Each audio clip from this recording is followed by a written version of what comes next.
की कोशिश की गई। जहाँ पर ढाबा है, ये ढाबा जो कि यहाँ पर लोग काम करते हैं, लोग यहाँ पर खाना खाने के लिए भी आते हैं, वहाँ पर मौजूद लोग डर गए, सहम गए और जैसे ही यहाँ पर पत्थरबाजी हुई, इस तरह से डंडों से हमला किया गया, उसके बाद लोग भागे। लेकिन इस बीच यहाँ पर जो संचालक है, जो ढाबा संचालक हैं, उन्हें बहुत बुरी तरीके से इस भीड़ ने पीटा और जो मजदूर वहाँ पर काम करते हैं, जो लेबर वहाँ पर काम करती है, वो बहुत बुरी तरीके से डरी हुई है, सहमी हुई है। ये तस्वीरें आप देखिए, जो कुर्सी वहाँ पर रखी हुई हैं, उन कुर्सियों को किस तरह से उठाकर पटका जा रहा है, तोड़ा जा रहा है और इस बीच यहाँ पर पत्थर किस तरह से बरसाए जा रहे हैं। और ये भीड़ जो आप देख रहे हैं ना, ये भीड़ में आप देखिए, ये ज्यादातर इसमें आपको नजर आएगा कुर्ता पैजामा पहने हुए हैं, टोपी भी लगाए हुए हैं और समझा जा सकता है ये भीड़ कौन है। निश्चित तौर पर ये कहीं ना कहीं एक बहुत बड़ी सोची समझी जो कि साजिश है और इस बीच यहां पर पुलिस पूरे मामले में कार्रवाई करने की बात तो कह रही है, लेकिन अभी भी पुलिस कहीं ना कहीं कंफ्यूजन की स्थिति में नजर आ रही है। पुलिस शायद ये लग रहा है कि करें तो करें क्या।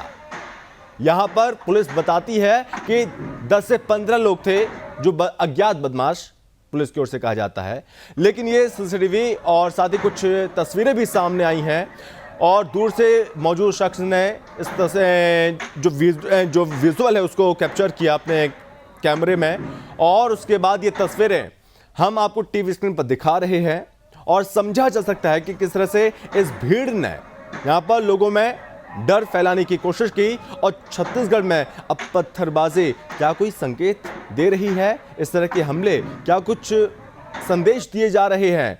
कहीं कोई बड़ी साजिश तो नहीं रची जा रही है? ये तस्वीरें आप सबसे पहले देख सकते हैं सुदर्शन न्यूज पर कि किस तरह से यहां पर राजनांदगांव में संस्कार धानी में यहां पर अशांति फैलाने की कोशिश की गई है, शांति व्यवस्था को बिगाड़ने की कोशिश यहां पर पुरजोर तरीके से की गई। यहां पर लोगों को डराया गया, धमकाया गया और यहां पर जिसे पुलिस 10 से 15 बता रही है वो महज 10 से 15 नहीं है, वो 200 से 300 लोगों की भीड़ है और ये सभी के सभी जो कि आप देख सकते हैं कुर्ता पैजामा पहने हुए हैं और सिर पर टोपी लगाए हुए, ये टोपीधारी आप टीवी स्क्रीन पर देख सकते हैं। देखिए किस तरह से उत्पात मचाने की कोशिश की गई और जिस तरह से पत्थरबाजी की जा रही, देखिए किस स्टाइल में पत्थर फेंके गए। ये समझा जा सकता है कि इस तरह की पत्थरबाजी जम्मू कश्मीर में किस तरह से होती रही है और साथ ही साथ अभी हमने देखा कि अभी हाल ही में जो दिल्ली में हिंसा हुई उस दौरान यहाँ पर किस तरह से जिहादियों ने कुछ इसी स्टाइल में पत्थर फेंके थे हिंदुओं पर। जब यहाँ पर शोभा यात्रा दिल्ली में निकाली जा रही थी, कुछ इसी स्टाइल में पत्थरबाजी हुई थी और कुछ इसी स्टाइल में ये देखिए, ये कुर्ता पैजामा, ये टोपीधारी किस तरह से पत्थरबाजी कर रहे हैं और किस तरह से यहां पर लोगों को डरा रहे हैं। ये जमकर उत्पात मचाया, उसकी तस्वीर हम आपको दिखा रहे हैं। यहां पर राज्य में कांग्रेस की सरकार है और इस बीच यहां पर लोगों में कोई खौफ नहीं कानून का, कानून को अपने हाथ में किस तरह से ले रहे हैं ये तस्वीर आप देख सकते हैं। शांति व्यवस्था बिगाड़ने की कोशिश की जा रही है। देखने वाली बात होगी इस पूरे मामले पर भूपेश बघेल सरकार क्या कार्रवाई करती है, लेकिन कहीं ना कहीं पुलिस इस पूरे मामले पर इसको दबाने की कोशिश जरूर कर रही है। और इस पर ज्यादा जानकारी के साथ हमारे ब्यूरो चीफ योगेश मिश्रा हमारे साथ जुड़ गए हैं और साथ ही हमारे साथ अन्य मेहमान भी जुड़ गए हैं। सबसे पहले मैं योगेश आपका रुख करूंगा। तो योगेश, यहां पर सबसे पहले पूरी घटना जो क्या हुई है, वजह क्या थी, पूरे इस घटनाक्रम को आप समझाइए। संभव देखिए, मैं आपको बता दूं ये पूरी घटना राजनांदगांव जिले की है। राजनांदगांव जिले में एक हमारा ढाबा रेस्टोरेंट है, हाँ। जहां पे जैसा दो तरह का रीजन बताया जा रहा है। पहला तो ये कि चाय के बिल के नाम से यहाँ पे कुछ लोगों के बीच विवाद होता है। हाँ। और वो लोग एक ट्रक ड्राइवर को मारने वहां पहुंचते हैं, जिसके हाँ। बाद जो ये ढाबे के मालिक हैं, यादव फैमिली वाले जो लोग हैं, हाँ। वो उस भीड़ को कहते हैं कि आप मेरे ग्राहक को मत मारिए। हाँ। बस यही बात जो है इन लोगों को बुरी लग जाती है, जिसके बाद एकाएक जो भीड़ है वो पहले 40-50 की संख्या में और 40-50 के बाद 150-300 से भी ज्यादा लोग जो हैं अचानक पहुंचते हैं ढाबे के पास में और सीधे वहां पर पथराव करना शुरू करते हैं। और जिस तरह से आप तस्वीरों में देख रहे होंगे किस तरह से लोग कुर्ता पजामा लगाए हुए हैं, तो इसको लेकर के भी सवाल खड़ा हो रहा है कि आखिर ये कौन लोग हैं जो एकाएक वहां पहुंच जाते हैं और सीधे लोगों को मारना शुरू कर देते हैं। इस पूरी घटना के बाद मैं आपको बता दूं संभव, जो ढाबे के संचालक हैं वो जो है गंभीर स्थिति में भर्ती है। हालांकि पुलिस का ये कहना है कि पूरे मामले में जो फुटेज है उसको खंगाला जा रहा है और फिलहाल 3 संदिग्ध जो हैं वो गिरफ्तार किए जा चुके हैं। इसके अलावा भी कुछ देर पहले ही जो राजनांदगांव के एसपी हैं संतोष सिंह, उनसे मेरी व्यक्तिगत बात हुई है। उनका ये कहना है कि 4 और लोगों को भी फिलहाल हम हिरासत में ले लिए हैं और उनसे पूछताछ हो रही है। लेकिन जिस तरह की भीड़ वहां पहुंच जाती है और हम अक्सर देख रहे हैं, चाहे आप जहांगीरपुरी की बात करिए, चाहे आप कश्मीर की बात करिए, चाहे आप देश के अलग अलग हिस्सों की बात करिए, मध्य प्रदेश आप देख लीजिए, राजस्थान आप देख लीजिए, जिस तरह का जो पथराव करने का जो एक स्टंट होता है, जो एक फॉर्मूला होता है, बिल्कुल उसी तरह के स्टंट यहाँ पे अपनाया गया है और उसी तरीके से ही यहाँ पत्थरबाजी की गई है। तो भला ये कौन लोग थे जिनको एकाएक वहां पे बुला लिया जाता है, आखिर क्यों इतना समय लग रहा है इनको पहचानने में, और जिस तरह से हम लगातार सर्कल के जरिए दिखा रहे हैं अपने फुटेज में कि साफ साफ दिख रहा है ये कौन लोग थे जो आसपास से पहुंच रहे होंगे। और ये बताया जा रहा है कि यहाँ पे एक धार्मिक आयोजन भी हुआ था जिसमें सरकार के मंत्री अमरजीत भगत भी सम्मिलित हुए थे। तो शाम को मंत्री सम्मिलित होते हैं, रात को कव्वाली वहां पे होता है और सुबह उसी जगह पे ढाबे में पत्थरबाजी कर दिया जाता है। तो आखिर क्यों अभी तक पुलिस जो है आरोपी तक पहुंच नहीं पाई है, आखिर क्यों सभी आरोपियों को गिरफ्तार नहीं किया गया, बड़ा सवाल है। हालांकि जो राजनांदगांव के पुलिस कप्तान है संतोष सिंह, उनका दावा है कि बहुत जल्द जो लोग हैं उनको गिरफ्तार कर लिया जाएगा। 307 की धारा गंभीर धारा लगाई गई है, इसके अलावा आर्म्स एक्ट वहां पे लगाया गया है। उसके अलावा जिस तरह से हम देख रहे हैं कि बलवा का जो मामला है वो भी दर्ज किया गया है। लेकिन जिस तरह से राजनांदगांव को संस्कार धानी कहा जाता है और अगर राजनांदगांव में अगर इस तरह की वारदातें होती हैं, अगर इस तरह की पत्थरबाजी होती है, अगर इस तरह के हमले होते हैं, तो निश्चित रूप से कई तरह के सवाल खड़े होते हैं कि आखिर क्या इस तरह के जो हिंसक तत्व हैं उनको प्रश्रय मिल रहा है, आखिर क्या ऐसे लोग हैं उनको कहीं ना कहीं कानून का डर नहीं है, आखिर क्या ऐसे लोगों को एक बड़ी जो लॉबी है वो लगातार संरक्षण दे रही है जिसकी वजह से ऐसी घटनाएं बढ़ रही हैं। कई तरह के सवाल इस घटना के बाद पैदा हो गए हैं संभव। चलिए, और इस बीच हमारे साथ चर्चा करने के लिए अवधेश उपाध्याय हैं, बीजेपी प्रवक्ता, हमारे साथ जुड़ गए हैं। अवधेश जी, बहुत स्वागत है आपका।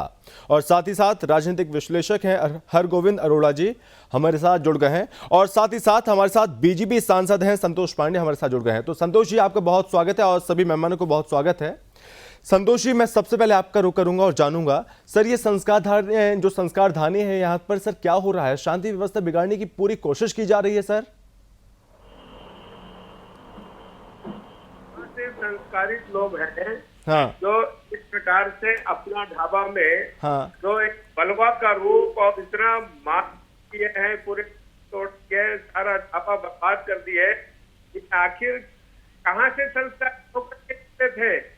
उर्स पाक संपन्न हुआ जिसमें को माननीय मंत्री जी आए थे और ये जो प्रकार को अंजाम दिए वो चाय पीने को लेकर के, चाय दाम को लेकर के नहीं था।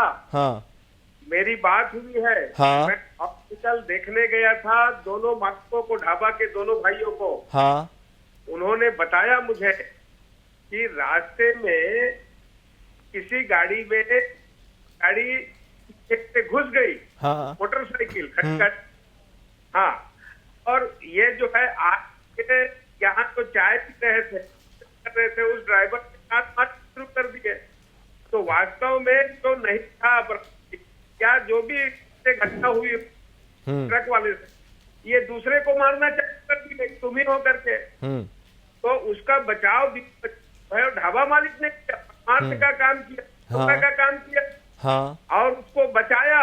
जब बचाने तब उसको इन्होंने उनको भी मार कर दिया और संख्या 300 से ऊपर थी और 300 की संख्या कहां से आई? ये जो वहां कार्यक्रम इनका संपन्न हुआ वहीं से ये लोग निकल के आए। ये फोन किए हैं जानकारी के अनुसार, तो कार्ड और लाठियां भी लेकर के लोग आए थे। पीछे से चाकू मारा गया है, मैं उनका चाकू देख कर आया हूँ, जो इसमें कमर में मारा गया है, वो चोट देख आया हूँ। सिर फट चुका है, ऐसे टाके लगे हैं।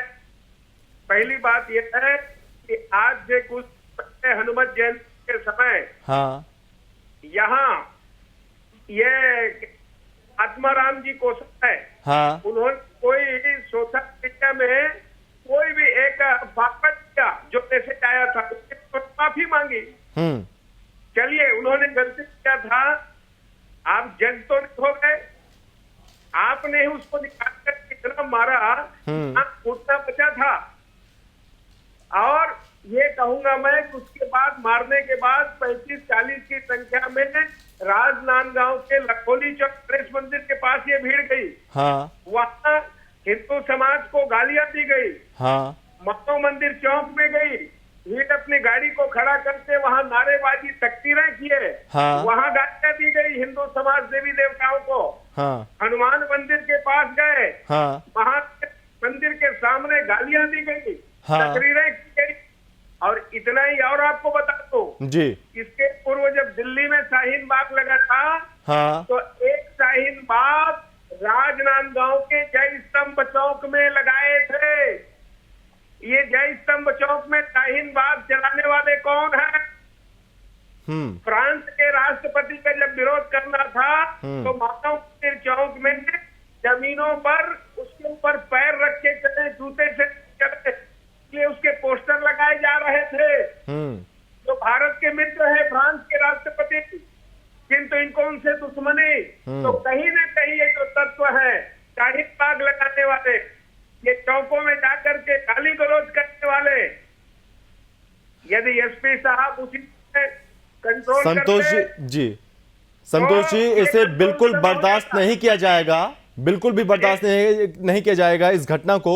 लेकिन पुलिस कहती है कि 10 से 15 लोग थे जो कि अज्ञात हैं और कार्रवाई हो रही है, लेकिन अभी तक महज 3 लोगों को गिरफ्तार किया गया। लेकिन जो तस्वीरें हम अपने दर्शकों को दिखा रहे हैं उसमें साफ तौर पर ये नजर आ रहा है कि वहां पे 10 से 15 नहीं बल्कि 200 से 300 लोग वहां पर मौजूद हैं और किस स्टाइल में पत्थरबाजी हो रही है जहां पर अमूमन हिंसा के दौरान होती रही है, किस स्टाइल में पत्थरबाजी हुई।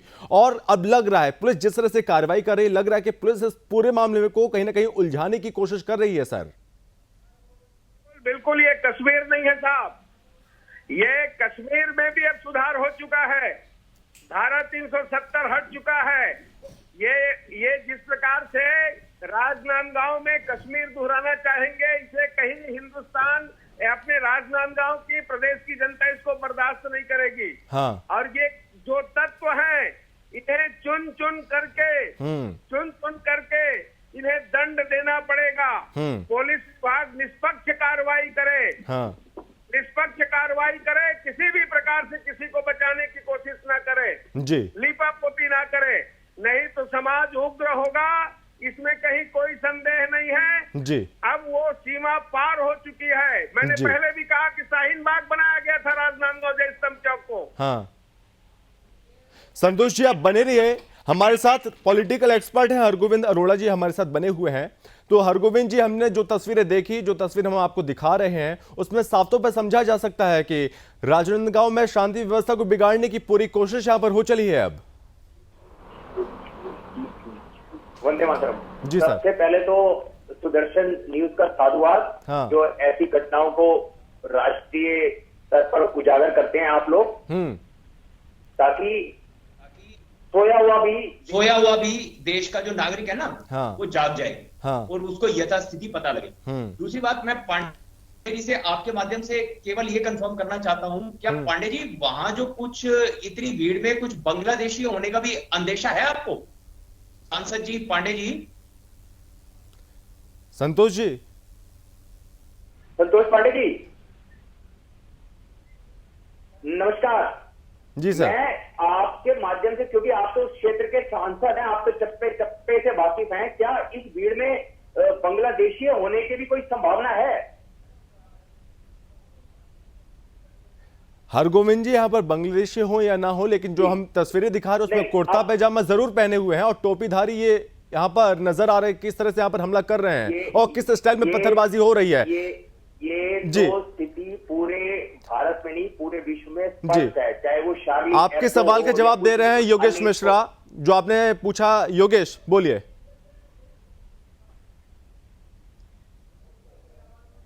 योगेश जी, पूरे सुदर्शन न्यूज के पास में अभी संभव 3 दिन पहले ही, हाँ, जो यहाँ एक जिला है कवर्धा, जहाँ पे भगवा ध्वज का अपमान का बड़ा मामला सामने आया था, हाँ, वहाँ पर जो इंटेलिजेंस के लोग जो काम करते हैं, जो साइबर एक्सपर्ट्स हैं, जो लगातार डेटा इकट्ठा करते हैं, उनके द्वारा एसपी को शिकायत किया गया है और ये कहा गया है कि कवर्धा क्षेत्र में जो बाहरी लोग हैं, जो रोहिंग्यास हैं, जो बांग्लादेशी हैं, वो घुसपैठ कर चुके हैं, जो राष्ट्रीय सुरक्षा को लेकर के बड़ा खतरा है। तो जिस तरह से हरगोविंद जी सवाल पूछ रहे हैं, तो निश्चित रूप से इस बात की पुष्टि लगातार जो यहाँ डेटा एक्सपर्ट हैं, जो साइबर एक्सपर्ट हैं, वो कर रहे हैं। हालांकि पुलिस के द्वारा बार बार जांच की बात कही जाती है, लेकिन जब भी ऐसी घटनाएं सामने आती हैं तो निश्चित रूप से इस एंगल पर भी लगातार सवाल खड़ा होता नजर आता है। संभव जी। हरगोविंद जी बोलिए अब।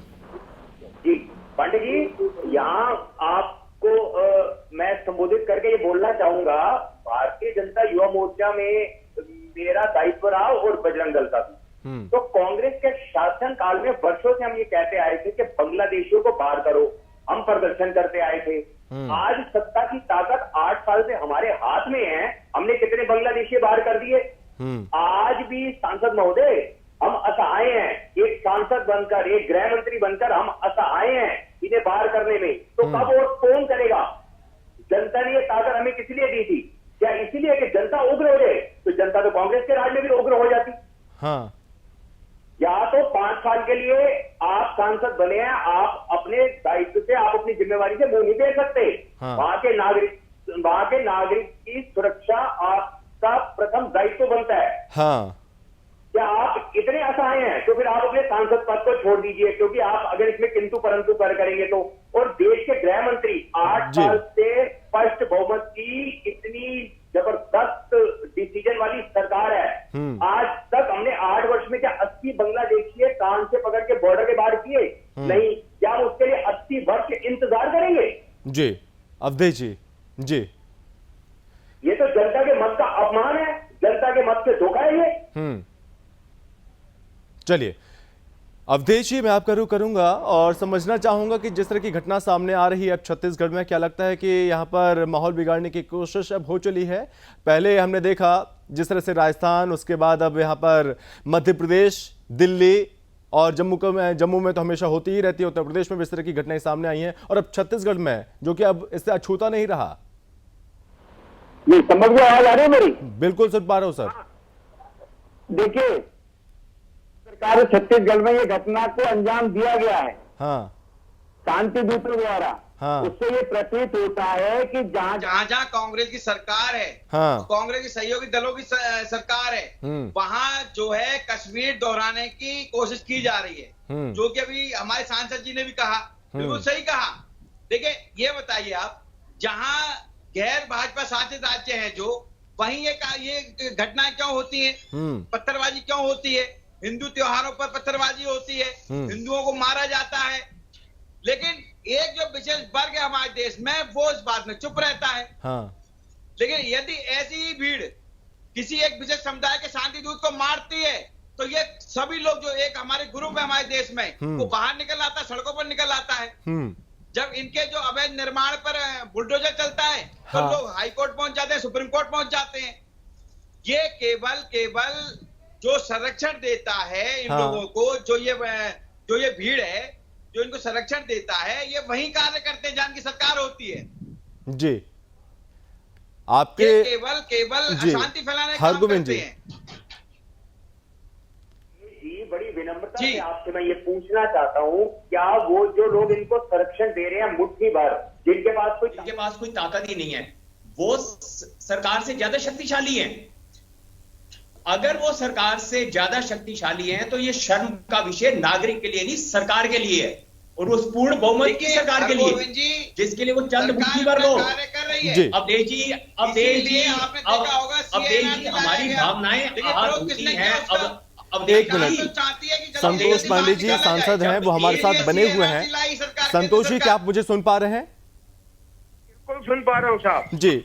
संतोष जी, जैसे कि अभी हरगोविंद जी ने कहा, आप उसका भी आंसर दीजिएगा, और साथ में सर इनपुट हमारे पास कुछ इस तरह के भी हैं, जहां पर ये ढाबा है उसी के बस कुछ ही दूरी पर एक दरगाह भी है, जहां पर उर्स का कार्यक्रम चल रहा था, और जाहिर बात है कि उर्स में कौन जाता है, उसके बाद कौन भीड़ है जिसने यहां पर हमला किया है।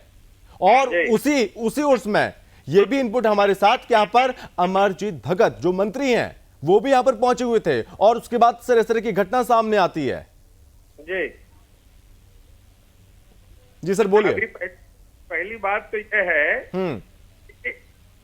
कि केंद्र की अपनी मर्यादा है। यहाँ पुलिस व्यवस्था, और हम सब जानते हैं कि सबके अलग अलग अधिकार हैं। अभी जब कोरोना काल हुआ था तो बहुत से दिल्ली के और बहुत से मकरजी जो है, मकरज वाले, ये यही आए थे, पनाह यही था उनका, जो वहाँ सब प्रकार से गंदगी करते करते। और यहाँ जो पुलिस है, मैंने पहले भी कहा, मैं स्वयं बात किया, जा करके मैंने फुटेज उपलब्ध कराया, किंतु उसके ऊपर कार्रवाई नहीं हुई। यहाँ पुलिस है, छत्तीसगढ़ पुलिस है।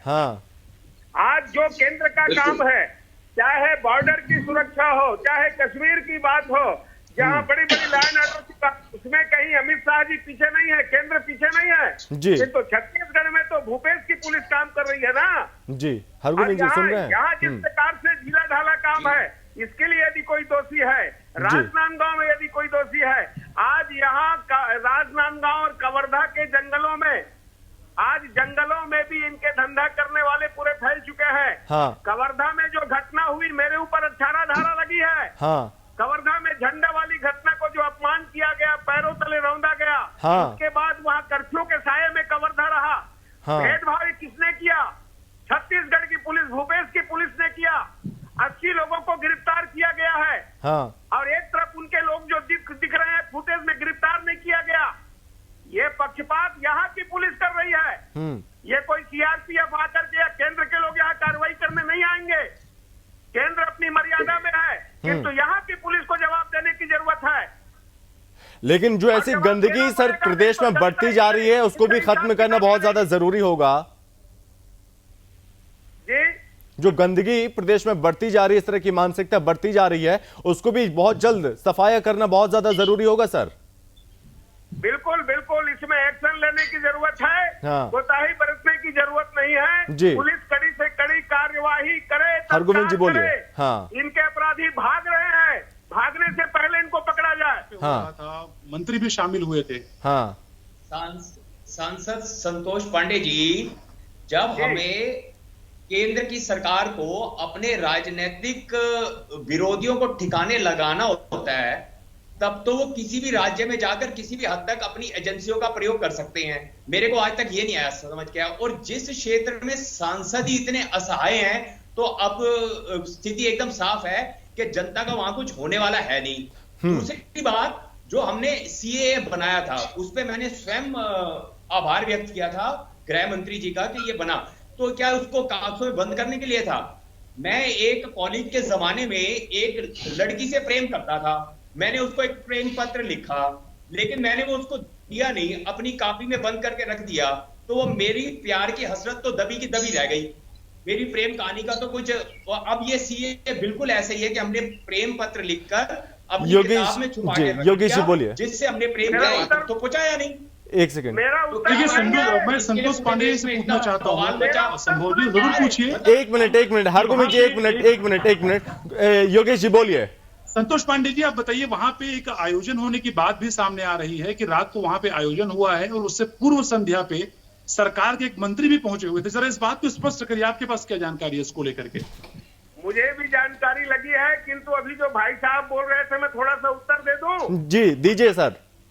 आप सुनना चाहेंगे तो मैं आपको बता रहा हूं। जी बोलिए। आज छत्तीसगढ़ के अंदर सरगुजा में रोहिंग्या हैं, बसाए गए हैं।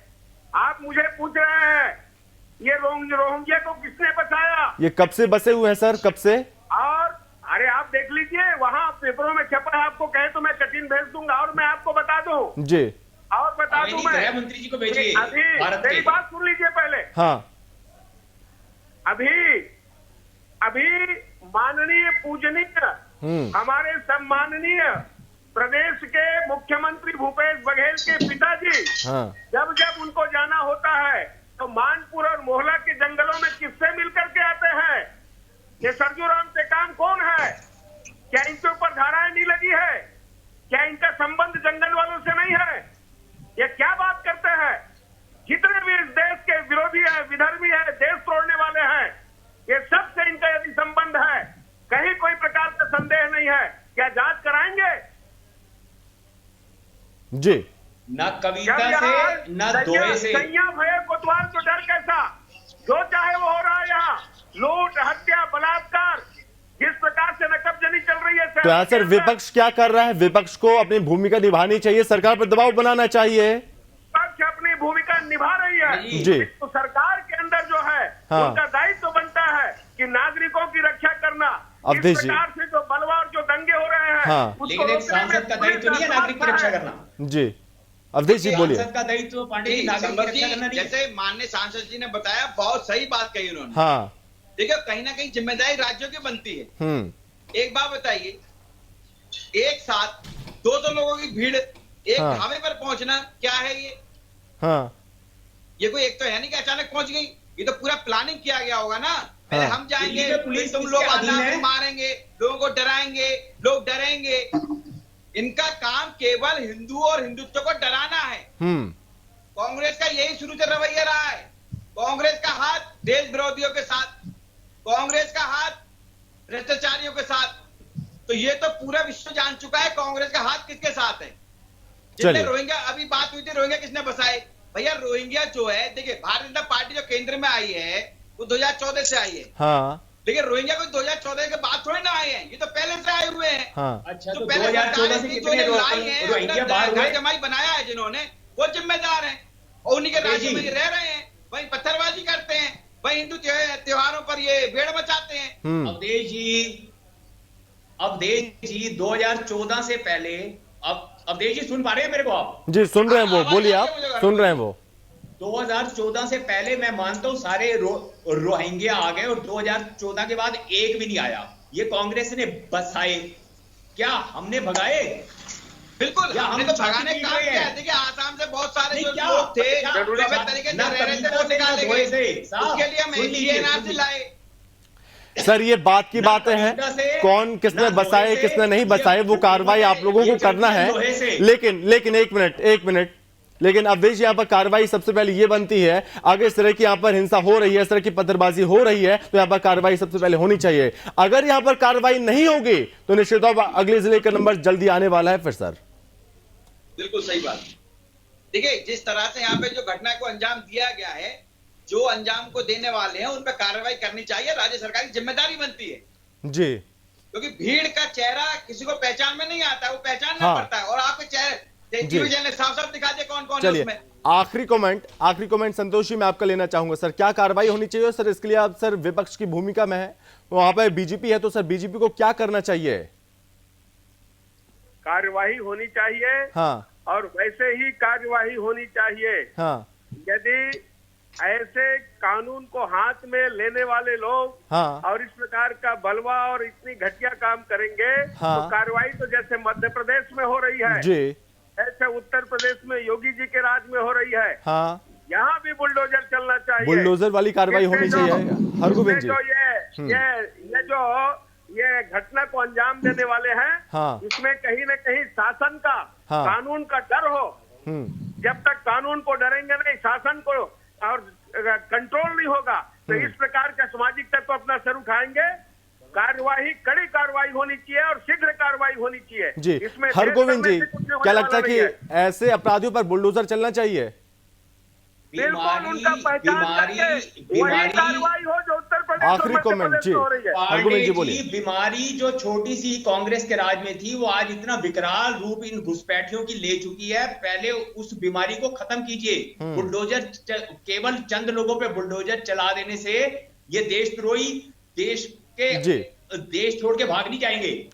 चलिए योगेश जी, बंदूक के नोक पे कान पकड़ के देश से बाहर कीजिए। योगेश जी जिस तरह की कार्रवाई की बात कही जा रही है, किस तरह की कार्रवाई होनी चाहिए, लेकिन क्या लगता है कि कांग्रेस शासन में इस तरह की कार्रवाई हो पाएगी? क्या संभव लगता है कि बुलडोजर ऐसे अपराधियों पर चल पाएगा? क्या लगता है योगेश जी? बिल्कुल संभव। देखिए इस पूरे मामले को लेकर के अब आगे विधिक कार्रवाई क्या होती है देखने वाली बात होगी। जैसा मैंने आपको बताया कि कुछ देर पहले एसपी से हमने बात की है और उनका ये कहना है कि लोगों को चिन्हांकित किया जा रहा है, कुछ संदिग्ध भी हिरासत में लिए गए हैं। अब किस तरह से लीगल कार्रवाई होती है निश्चित रूप से सबकी नजर रहेंगी। हालांकि जिस तरह जो स्थानीय सांसद है वो बता रहे हैं कि इस पूरे मामले को लेकर के वो पुलिस पर जिस तरह आरोप लगा रहे हैं, तो निश्चित रूप से अब पुलिस के सामने, प्रशासन के सामने और सरकार के सामने एक बड़ा सवाल है कि आखिर किस तरह का उदाहरण प्रस्तुत करते हैं कार्रवाई करके, और जो दोषी लोग हैं, जिस तरह पत्थरबाजी कर रहे हैं, जो एक नया ट्रेंड शुरू कर चुके हैं, इस पर किस तरह से इन पर डंडा चलाया जाता है, किस तरह पे कार्रवाई होती है, ये देखने वाली बात होगी। और सुदर्शन न्यूज़ की नजरें लगातार भीड़ में मौजूद लोगों के चेहरे पहचानने की बहुत ज्यादा जरूरत है। चलिए, बहुत बहुत धन्यवाद योगी जी, आपका बहुत धन्यवाद, अवधेश जी आपका धन्यवाद, हरगोविंद जी आपका धन्यवाद, और साथ ही साथ संतोष जी आपका बहुत धन्यवाद इस चर्चा में शामिल होने के लिए, बहुत धन्यवाद।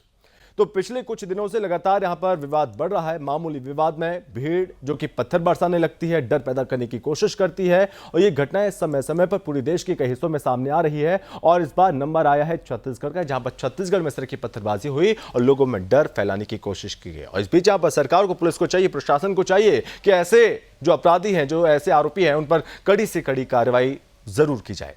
बहरहाल वक्त एक छोटे से ब्रेक का, फौरन लौटेंगे।